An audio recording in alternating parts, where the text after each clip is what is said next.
Assalamualaikum warahmatullahi wabarakatuh. Waalaikumsalam warahmatullahi wabarakatuh. Oke, ketemu lagi dengan saya Francisca Anggun di podcast SMK Negeri 3 Sampit. Di sini saya tidak sendiri, saya ditemani oleh Pak Febri Sugianto. Di sini tema kita adalah tatap muka selama pandemi di SMK Negeri 3 Sampit. Nah, di sini Pak Febri selaku Ketua Satgas COVID-19 SMK Negeri 3 Sampit. Gimana kabarnya, Pak? Kabarnya baik, sehat. Salam sehat semuanya. Alhamdulillah, salam sehat untuk semua ya. Oke, di sini di SMK 3 Sampit kan kita udah tatap muka nih, Pak. Iya. Nah, syarat apa aja nih yang untuk biar kita SMK 3 kemarin tuh bisa tatap muka? Baik. Terima kasih. Perkenalkan, nama saya Febri Sugianto ya.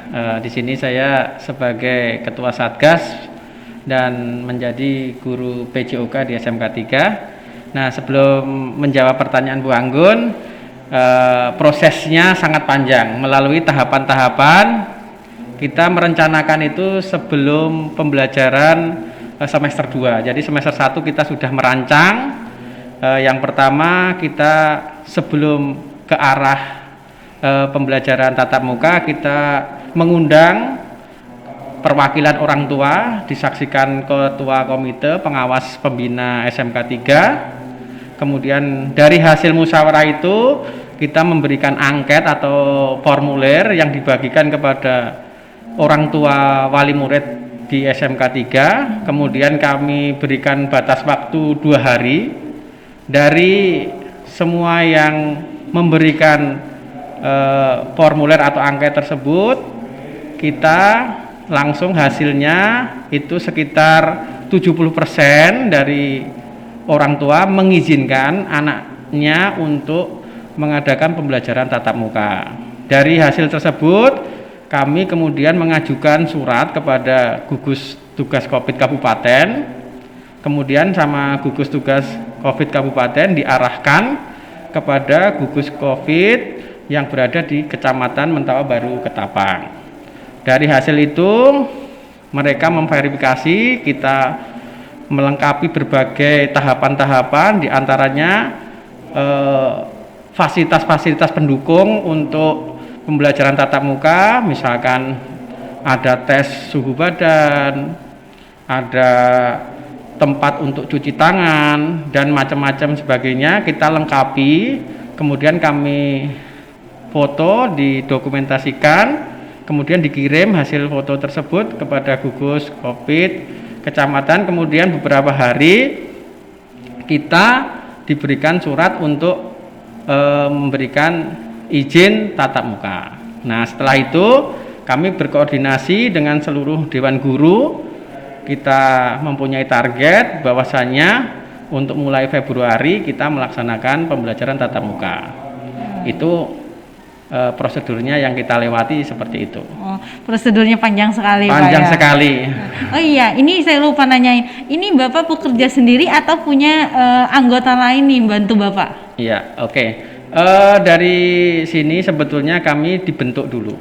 Jadi kita sama sekolah membentuk tim gugus COVID yang kebetulan diketuai saya. Kemudian saya punya anggota, sekretaris, bendara, dan ketua-ketua pokja. Nah, itu sejumlah sekitar 15 guru yang terlibat, satu komite dan dibantu oleh OSIS. Berarti tim ya, Pak ya? Tim, kita kerja tim, jadi tidak bekerja sendiri. Dan kemudian ini harus didukung oleh seluruh warga sekolah. Oh ya, berarti tetap kerjasama satu sekolah, Pak ya, walaupun betul. Tim mengerjakannya tapi didukung oleh semua warga sekolah. Iya. Oke. Ini tadi kan kata Bapak ada pembagian angket. Nah, di pembagian angket kan ada 70% yang setuju. Iya. Nah, 30% itu gimana, Pak? Prosedurnya apakah mereka belajar atau gimana? Ya, baik, saya cerita dulu. Angket kami bagikan, kemudian ada yang mengembalikan angket tersebut, ada beberapa yang tidak mengembalikan. Nah, dari yang mengembalikan itu ada sekitar 130 orang tua yang tidak mengizinkan. Jadi dari jumlah total kita ambil persentase, yaitu 70% izin dan 30% tidak mengizinkan. Itu Kemudian yang 70% mengikuti pembelajaran tatap muka. Kemudian yang 30% itu kami tetap layani dengan aplikasi online dengan Edmudo. Berarti di Edmudo Pak ya. Iya. Nah, untuk 70%-nya itu apakah hadir semua atau gimana prosedur pembelajarannya Pak? Baik, dari juknis dari pembelajaran tatap muka masa pandemi ini kita dibatasi. Dalam hal ini setiap rombongan belajar atau setiap kelas itu dibatasi maksimal 18 siswa, satu guru dalam satu kelasnya. Sedangkan di tempat kita itu siswa itu satu kelasnya 36 rata-rata. Jadi kita buat shift 2, jadi masuknya shift A dan shift B. Kemudian dari shift A itu masuknya di minggu pertama dan minggu ketiga, kemudian di shift B itu minggu kedua dan minggu keempat. Jadi secara rotasi atau bergantian seperti itu. Dan yang tidak mengikuti pembelajaran tatap muka, kita tetap menggunakan aplikasi Edmudo tadi setelah pembelajaran tatap muka berlangsung. Jadi sekitar siang hari sampai malam itu mereka belajar secara online. Itu pukul berapa aja Pak kalau boleh tahu jam-jamnya, mereka yang tatap muka jam berapa, yang online itu jam berapa? Oke, baik. Untuk pembelajaran tatap muka kita juga dibatasi. Yang biasanya normalnya itu kita pembelajaran 5 hari kerja, 5 hari pembelajaran setiap 5 hari.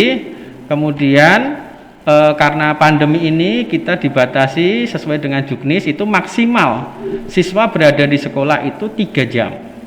Jadi mulai jam 7 kita mulai pemeriksaan, kemudian jam 7.30 kita mulai tatap muka pembelajaran, kemudian berakhir pada pukul 10 lewat 50 menit. Jadi 11 kurang 10 menit. Itu kemudian untuk yang online atau yang tidak berada di sekolah, di rumah, itu pembelajaran dimulai pukul 13.00 sampai sore. Oh iya, berarti dibedakan nggak bersamaan Pak ya? Tidak bersamaan, karena beban guru akan menjadi berat, karena kita kalau misalkan disamakan, kita pagi semua, guru akan terbebani karena kita harus fokus yang ada di kelas ataupun yang di luar kelas atau yang di rumah tadi. Jadi kita malah tidak maksimal, tidak optimal, hasilnya tidak jelas. Jadi kami membaginya seperti itu. Jadi yang pagi untuk tatap muka, siangnya untuk yang online. Oke. Nah, kalau untuk yang tatap muka nih Pak, prosedurnya mereka yang dari datang pagi itu gimana ya Pak? Ya, oke. Sebelum kita mulai pembelajaran tatap muka, kita sudah memberikan istilahnya rambu-rambu ya kepada himbauan kepada seluruh siswa, yang intinya salah satunya kalau mengikuti pembelajaran tatap muka itu harus kondisinya anak itu sehat, fit. Yang tidak sehat itu ikuti yang online saja, seperti itu.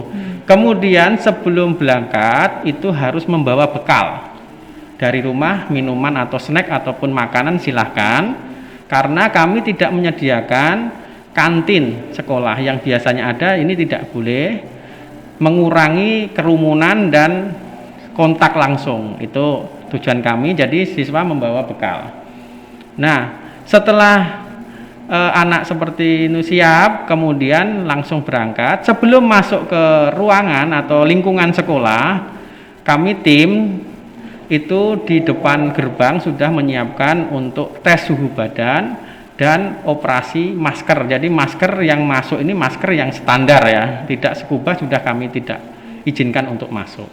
Setelah dari pintu gerbang lolos, dalam hal ini suhunya 37 kurang ya, 37 kurang 3,3 itu kami izinkan masuk. Yang lebih dari 37,3 itu kami sarankan untuk pulang atau berobat. Kemudian setelah masuk langsung menuju ke kelasnya masing-masing. Sebelum masuk kelas kita harus memantau siswa kita. Yang jam pertama guru itu harus memantau untuk memastikan siswa itu mencuci tangan, membawa sabun dan bersih, kemudian baru masuk. Sebelumnya ruangan juga kami sudah sorenya itu sudah kami semprot pakai cairan desinfektan. Seperti itu. Oke, nih buat anak-anak nih diingetin berarti harus sarapan pagi, bawa bekal sendiri, bawa air minum sendiri, itu Betul, pesannya. betul. Nah, seandainya nih Pak, kan mereka belajar, ternyata ada yang sakit atau ada yang panas, gimana nih Pak prosedur untuk menangani mereka? Oke, nah ini kejadiannya memang kami sudah persiapkan matang-matang ya. Jadi misalkan ini dari rumah ini sehat, kemudian sakitnya itu berada di sekolah ya ini ya maksudnya. Nah penanganannya bagaimana? Penanganannya seperti ini. Penanganan yang paling ringan itu kami sudah ada bentuk tim, yaitu tim kesehatan sekolah, itu dikoordinir oleh Bu Hikmatul Husna.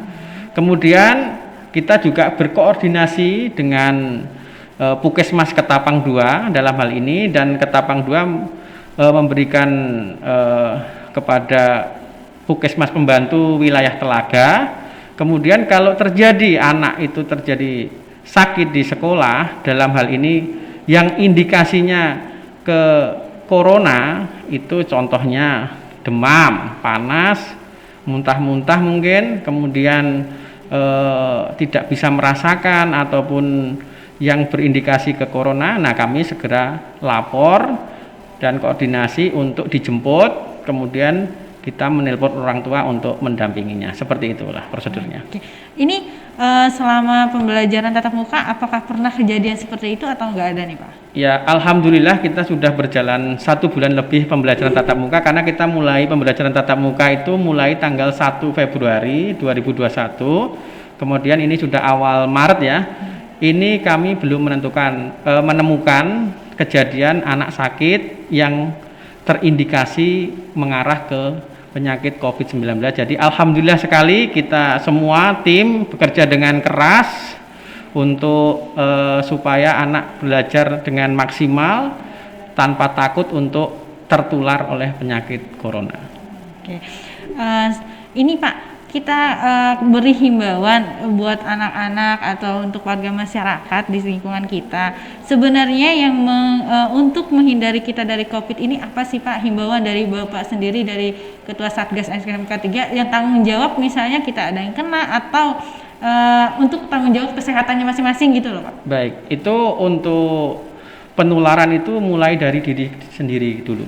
Dari kita sendiri. Kita harus menerapkan 3M, yaitu memakai masker itu harus ketat, disiplin, menjaga jarak ya, itu, terus mencuci tangan setiap kita beraktivitas itu harus kita lakukan secara disiplin dulu.